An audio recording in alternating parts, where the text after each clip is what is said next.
Hey, welcome back to Doug Pagitt Radio on AM 950, the voice of Minnesota. Doug Pagitt Radio, I call this religious radio. That's not quite right. This final segment is something that we call Right On. It's the segment of the show where we say there are people who are doing the right things, a place where people are doing the things that we should do, and the place where it tells the story of people who are up to good in the world. And we want to advocate. We want to tell the story. We want to encourage folks who are thinking in these ways. And we want to give them a radio presentation. We want to give them a shout out. We want to encourage other folks who can be part of that kind of life themselves. We want people to be those who will create the world in the way that they want it to be. And so we try to end each one of these with a segment called Right On. There's a woman that I saw a news story about. Her name is Hattie Horn, and she pastors the church in Minneapolis called True Love Church. It's an predominantly African-American church. And it's small in Minneapolis, but they like it small. And the story that I've heard about her, and I want to have her on the show, but I think that she's somebody who warrants a conversation in a broader sense as well. She about 10 years ago wanted to be delivering a sermon at the church that she worked at, or that she attended, and she asked the pastor there if she could do so, and the pastor said, "No, the Bible says that women shouldn't be pastors and preachers." And so this woman didn't know what to do about it, right? She's like, "You got to be kidding me! I mean, that's something that I totally feel like. I mean, you're blocking out half of the human race when you do that." And this pastor, was saying, "Well, the Bible says it pretty clearly that this is how it's supposed to go." So here, this woman had a decision to make. What's she going to do? Is she going to take the leadership and the teaching of her pastor on these particular Bible passages, or is she going to make a world that she wants? Is she going to make the kind of world that made sense to her in the way that she understood that calling, the way she understood those passages? And so she went out and she started her own thing. She started her own church. She made her own way. Now, not every time that do I think it's such a great idea that people start churches just because something's not going right for them at their own church. Like, that's not always the best way for it to go. But in this case, to Hattie Horn, right on. Good for you. That's the way. I want to say to them all, if people realize that things in their situation are not going the way they want, they should do something about it. They should make something for it. They should be those who want to create the world as they would want to have it. So to this Hattie Horn and the work that she's doing over there at True Love Church in Minnesota, I saw that story and I thought, good for her. Right on. That's the way that one ought to do it. You ought to be the person who creates the world the way that you would want to have it. And she stepped up and did that. Now, I've gotten some feedback here on the show that people are saying, you know what I find interesting, Doug? You've never addressed formally the great scandal going on in Catholicism with pedophilia amongst clergy.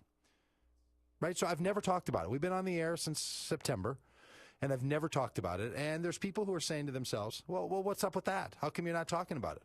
How come you don't bring it up? I mean, that earns you a cripes, a come on, and you got to be kidding me, right? That you're not addressing this issue. Here's why. You want to know the reason why, Grover? Why don't you pick on the big hat gang, Doug? Because it feels like piling on. Right? I don't know what more. First of all, I'm not Catholic in that tradition. I don't claim that tradition as my own. Dear friends who are Catholic, and they can speak on it. So I've wanted to have people who are part of that faith to come and be on the show and to talk about it from an insider perspective, because it seems to me that it's one of those places where an outsider talking about it is piling on.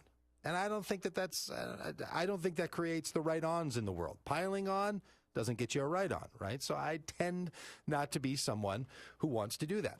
What I want to do is I want to address all circumstances and situations in religion that I can honestly speak about from a perspective that I am as implicated as someone else. Right? So because it doesn't implicate me in it, I'm a little careful to ever speak harshly about the bad things going on in other traditions if somehow I'm not implicated in it, because then it seems like I'm just a guy who's out running around trying to grab a spot for his own agenda to fit in. And that's something that doesn't seem very interesting to me. On the other hand, the abuse that goes on inside of religion, and especially amongst children, especially sexual assault of children over years, it is disastrous. And I brought it up a couple of weeks ago, or last week, when we talked about the other people in society and pedophilia that has gone on, right, and the kind of punishment that they get. And I think it needs to be greater. I think we need to protect our children more. I think we need to have an entire culture in society. But I've never sharpened the point to say, and Catholic clergy, and some of this is because I'm a clergy of the Protestant tradition. And it seems just off-putting. So I want to run this balance to say I want to create the kind of world that I want to have, and I want to critique the things that are broken in it. But I don't think that it's proper for me to say something about it. So I don't know. Maybe that's misguided, right? Maybe I should throw my voice in there. But it seems like I'm not going to add anything to that conversation, right? It is last week when on Saturday Night Live there was in the news segment, they had one of their cast members there dressed up as the devil. Did you see that?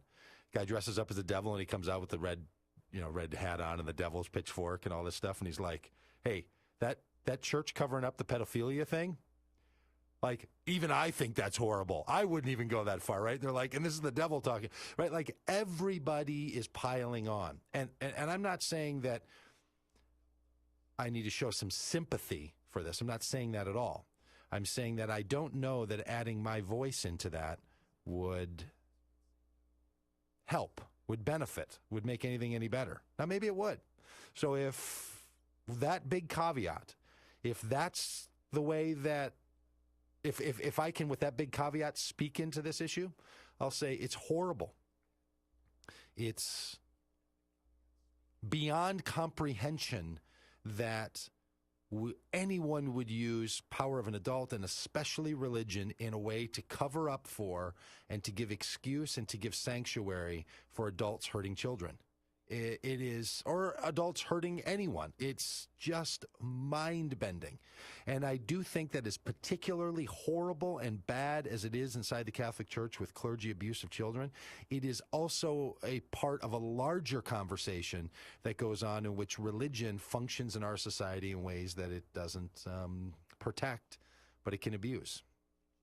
And so for those in this world who are starting their own places because they know that they felt the oppression of women being told that they can't speak, or where children are being hurt, or where power structures and situations are used to do anything but to create the kind of world that we can say to one another, because of your faith, because of your hope, because of your love, things are better in this world. And to those who are seeking to change that in every positive possible way, we say to you, right on. Good for you. Keep it up. Keep up the good work.